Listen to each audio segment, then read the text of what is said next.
मैं air veteran corporal Mohan Arangan Chennai से। दोस्तों, कुछ दिन से सोशल मीडिया पे प्रेस कॉन्फ्रेंस कांग्रेस कर रहे हैं, जिसमें एक कर्नल साहब का जो है कर्नल रोहित चौधरी न जाने क्या क्या बात कर रहे हो। उसको वॉर ओपी के बारे में कोई ज्ञान नहीं है। और दूसरी तरफ भारतीय जनता पार्टी छोटे लेवल से लेके हाईएस्ट लेवल तक वो भी झूठ के ऊपर झूठ बकते जा रहे हैं या कहते जा रहे हैं। उनको भी कोई ज्ञान नहीं है वॉर ओपी के बारे में। दोनों जो है अपनी तरफ से राजनीति करते हैं और लोगों को गुमराह करने के लिए बहुत कोशिश कर रहे हैं। दोस्तों, पहले हम गुमराह हो चुके हैं। वॉर ओपी 1 में हमने सारे खेल सबका देख लिया। अब हम इनकी बातों में नहीं आने वाले हैं, पहली बात। दूसरा, जो कुछ अंधभक्त लोग हैं वो बीजेपी के पक्ष में बात करते हैं। दोस्तों, वॉर ओपी क्या है? उसमें कोई डेफिनेशन में प्रॉब्लम क्या है? 1 रैंक 1 पेंशन खत्म होगी। अब कांग्रेस की पार्टी कांग्रेस वाले कहते हैं ये 1 रैंक 100 पेंशन। दोस्तों, जहां तक मैं समझता हूं 1 रैंक, नायक मतलब एक नायक, चाहे वो 10 साल का नायक हो या 30 साल का नायक हो, उससे कोई फर्क नहीं पड़ता। और ग्रुप 1 का या ग्रुप 2 का, ग्रुप 3 का कोई फर्क नहीं पड़ता। एक नायक मतलब नायक का पेंशन मिलना चाहिए सबको बराबर। मैं सुबह से लेके मतलब 10 दिन से मैं देख रहा हूं, सुबह से रात तक कम से कम जो है 50 बार तो डेफिनेट है, कभी 100 बार भी हो जाता है। यूट्यूब खोलो या सोशल मीडिया खोलो या टीवी, कहीं भी मतलब टीवी चैनल में 1 घंटे में 3-4 बार तो हमारे माननीय प्रधानमंत्री जी का भाषण आ जाता है। प्रधानमंत्री का भाषण क्यों आता है? ये मोदी का गारंटी, मोदी का गारंटी। हमारे एक साथी है, एक साजन साहब, वो मतलब मेरी बातों से वो मतलब उसका ओपिनियन अलग है। ओपिनियन क्यों अलग है वो नहीं डाल रहे हैं। चलो अभी तो डालेंगे, उसके बाद उसके भी जवाब दूंगा मैं। दोस्तों, ये जो है ना, हमारे माननीय प्रधानमंत्री जी कहते हैं कि पार्लियामेंट में उन्होंने कहा कि मैं वॉर ओपी हमने दे दिया। पहले हमारे माननीय मनोहर पर्रिकर साहब ने कहा कि 8,300 करोड़ का जो है बजट लगा के दिया। लेकिन हमारे प्रधानमंत्री जी जो है जहां भी जाते हैं 12,500 करोड़ का हिसाब दे रहे हैं। उसके बाद दूसरा वॉर ओपी सब कुछ मिला के वो अभी 1 लाख करोड़ तक पहुंच गया। इसका मतलब इलेक्शन नजदीक आते आते ये 2 लाख करोड़ तक पहुंचेगी, क्योंकि पूछने वाला कोई नहीं है। पूछने से भी ये जवाब नहीं देंगे। जवाब क्यों नहीं देते? क्योंकि इनके पास कोई जवाब नहीं है। जिस तरह कहते हैं ना, ये मोदी का गारंटी है, ये मेरा गारंटी है। कोई भी सरकार आने दो, कोई भी सरकार आने दो, ये कभी वॉर ओपी दे नहीं सकते। 1 रैंक 1 पेंशन कभी दे नहीं सकते। इसका बहुत वजह है। जैसे कि हमारे जो साथी है आई डिफर करके उसने कमेंट डाला है। वो इसलिए आई डिफर डालता है कि जो जवान एक्स ग्रुप का, जो जवान वही ग्रुप का, दोनों बराबर नहीं किया जाता। आप एक्स ग्रुप का जो भी मतलब पेमेंट अलग है। हम जो बात कर रहे हैं वन रैंक वन पेंशन का बात कर रहे हैं। अगर ग्रुप वाइज पेमेंट देना है तो वो वन रैंक वन पेंशन कभी हो नहीं सकता। हम वहीं पे लेके जा रहे हैं कि पहले जो था सिस्टम, पेंशन हुआ करता था ग्रुप वाइज नहीं, रैंक वाइज था, लेंथ ऑफ सर्विस नहीं था।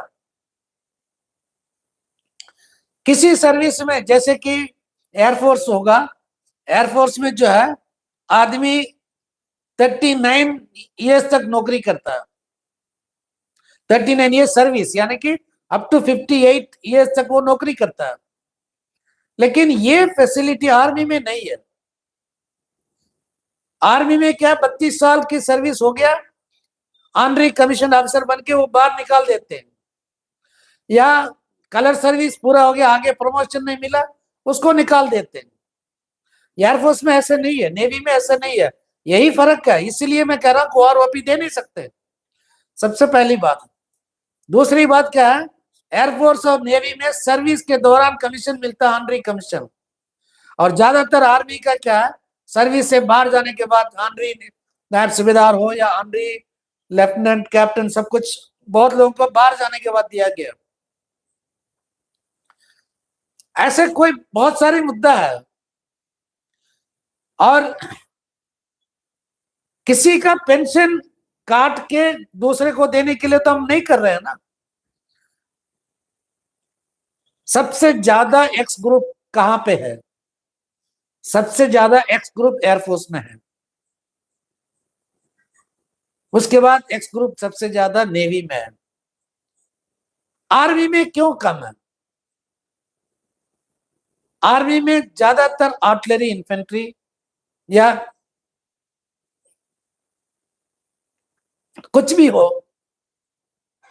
उनको जो है सर्विस के दौरान वो कितनी मतलब मेहनत करते हैं, उसके हिसाब से उनको भी मतलब देना चाहिए ना। ये एक्स ग्रुप पेंशन हम सबके लिए, अभी हमारे मित्र डालता है I differ demand ex group pension to all. ये ex group pension to all नहीं है, ये वन रैंक वन पेंशन। मैंने 15 साल नौकरी किया, किसी ने 20 साल किया, किसी ने 25 साल किया, किसी ने 22 साल किया, चाहे कुछ कोई भी हो, उस रैंक के हिसाब से पेंशन होना चाहिए, सबसे पहली बात।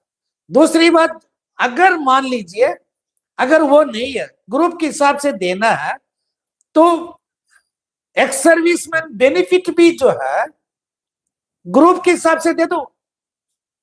एक्स ग्रुप ज्यादातर आप अगर देखोगे आफ्टर रिटायरमेंट सेकेंड सर्विस, अगर आप देखोगे 95%, 95% चाहे वो बैंक या एलआईसी या कोई भी डिपार्टमेंट हो, सब क्लरिकल जॉब है। और क्लरिकल जॉब के लिए एक्स ग्रुप क्यों आते हैं? अभी आपको एक्स ग्रुप का फायदा चाहिए तो आप एक्स ग्रुप का काम ढूंढो बाहर। ये तो वही ग्रुप का है, जितने भी क्लरिकल जॉब वही ग्रुप का है। तो कॉम्पिटिटिव एग्जाम में एक्स ग्रुप वालों को जो है प्रेफरेंस नहीं देना चाहिए। आपको मतलब एक हाथ में लड्डू खाना, दूसरे हाथ में जिलेबी भी खाना, या आप लड्डू खाओ या जिलेबी खाओ। मैं यही बताना चाहता हूं। यहां तक कि ऑपरेटर का काम करते हैं, क्रेन ऑपरेटर का, सिक्योरिटी सुपरवाइजर, एक्स ग्रुप वाले क्यों आते हैं? दोस्तों ये ऐसे बहुत सारी जो मुद्दा है एक्स एंड वाई के बीच में। आप सबको मालूम है कि पहले ए टू एच ग्रुप था। अगर मैं ये बताऊं कि मेरा जो ट्रेड है वायरलेस, वायरलेस और ट्रेड्समैन को बराबर कैसे मैं मानूं? अगर इस तरह के अगर हम आपस में बात करते रहेंगे ना, कभी हम कामयाब नहीं हो सकते। हमें जो है मिलना चाहिए, सबके लिए बराबर मिलना चाहिए, चाहे ये टू इज्जत कोई भी ग्रुप से हो, पहली बात। दूसरी बात, मैं पहले से बता रहा हूं, जो पॉलिसी गवर्नमेंट अडॉप्ट कर रहा है ना वन रैंक वन पेंशन का, इस पॉलिसी के तहत गवर्नमेंट कभी दे नहीं सकता। जो पॉलिटिशियन है उनका तो कोई दिमाग है ही नहीं, वो तो बस बकते रहेंगे। जो ब्यूरोक्रेट्स है उनका भी नहीं है, लेकिन जो हमारे अधिकारी है उनका तो दिमाग है ना।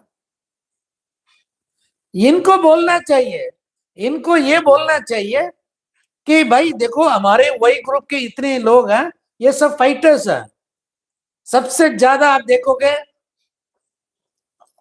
आर्टिलरी, इन्फेंट्री, एयर डिफेंस, ये सारे के सारे वही ग्रुप में क्यों?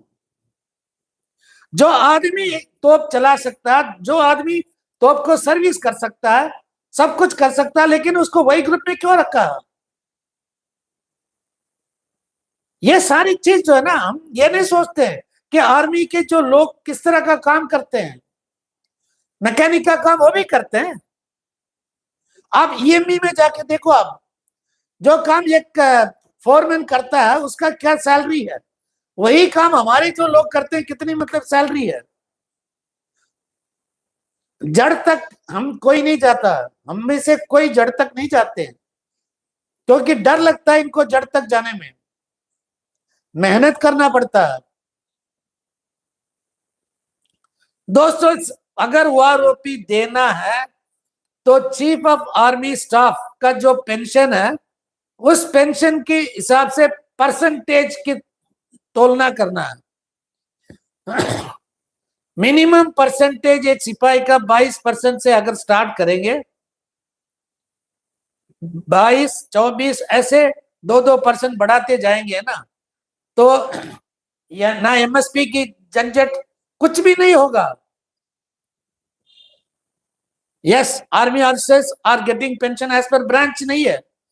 सारे ऑफिसर्स का एक ही बेसिक है, सारे ऑफिसर्स का एक ही बेसिक है। जो जनरल ड्यूटी पायलट है, जब तक वो सर्विस में है उसको जो है जीडीपी का मौजा मिलता है, लेकिन सर्विस छोड़ने के बाद उसका पायलट का कोई पेंशन नहीं है, कोई पेंशन नहीं है जीडीपी का, चाहे वो जनरल ड्यूटी पायलट हो या एडमिनिस्ट्रेटिव ऑफिसर, सबका बराबर है। सिर्फ इसमें एक मेडिकल ऑफिसर आता है, जिसका जो है नॉन प्रैक्टिसिंग अलाउंस जो मेडिकल ऑफिसर का होता है, जो इमरजेंसी कमीशन वो अलग होता है। क्योंकि अगर ऑफिसर्स का सब एक साथ हो जाएगा ना, तो इमरजेंसी कमीशन ऑफिसर, फिर उसके बाद जो मेडिकल ऑफिसर, सब कुछ जो है एक साथ हो जाएगा। इसलिए हम ऑफिसर्स के बारे में तुलना नहीं करेंगे। ऑफिसर्स का एक ही बेसिक है, चाहे वो जनरल ड्यूटी पायलट हो या एडमिनिस्ट्रेटिव ऑफिसर हो, उसमें कोई फर्क नहीं है। और इनका जो स्केल अलग है, बाकी ऑफिसर्स का स्केल अलग है। पेंशन तय किया जाता है आर्मी मतलब ऑफिसर्स का as per CCA 72 comparing to IAS officer. यहीं पे ऑफिसर्स ने अपना चाल मतलब अपना खेल दिखाया। अपना खेल ये दिखाया कि बेसिक जो है, इनका जो बेसिक है IAS ऑफिसर के साथ बराबर है, लेकिन बेसिक से ऊपर MSP अलग कर दिया।